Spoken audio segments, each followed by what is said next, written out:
So hello guys, स्वागत है आप सभी का मेरे फर्स्ट न्यू ब्लॉग चैनल पे। तो और भी कई सारे मेरे शॉर्ट्स अपलोड हैं चैनल पे, पर वो सारे के सारे डबिंग है। तो एक तरह से ये भी कह सकते हैं कि ये मेरे लाइफ का फर्स्ट मिनी ब्लॉग है, वो भी फेस टू फेस। तो सबसे पहले हम आपको अपना इंट्रोडक्शन देते हैं। तो मेरा नाम सीमा सिंह है और मैं बिहार के एक छोटे से जिले अरवल में एक छोटे से गाँव में रहती हूँ, जो कि काफ़ी प्यारा है। और वो रहे हमारे सूर्यदेव, जो कि अभी बादलों में छिपे हुए हैं, हल्के हल्के दिख रहे हैं, पूरे रेड बिल्कुल।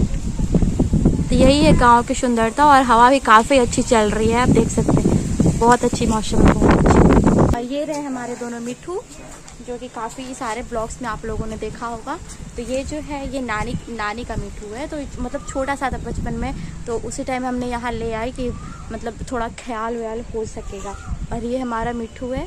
तो ये रहे हमारे गांव के नज़ारे, काफ़ी हरे भरे हैं, बहुत अच्छा मौसम भी किया हुआ है, पेड़ भी देख सकते हैं, बहुत अच्छा हवा दे रहा है। और ये रहे हम, और ये रहा हमारे भाई लफंडर, जो कि काफ़ी मेरे शॉर्ट्स में लफंडर के नाम से प्रसिद्ध है, आप लोगों ने देखा होगा। मेरा फर्स्ट मिनी ब्लॉग है, तो बहुत नर्वस कर रही हूँ। तो अगर कुछ गलती हो तो माफ़ कर देना, अगर कोई भी मेरे से गलती हुई हो तो। लेकिन अपना प्यार जरूर ऐसे ही बनाए रखिएगा। Thank you. तो आप सभी लोग अपना सपोर्ट बनाए रखें। अगर वीडियो पसंद आए तो सभी लोगों से ज़्यादा लाइक शेयर एंड सब्सक्राइब करें, क्योंकि मेहनत बहुत लगता है यार। तो अगले वीडियो में हम आपको घर का टूर कराएंगे।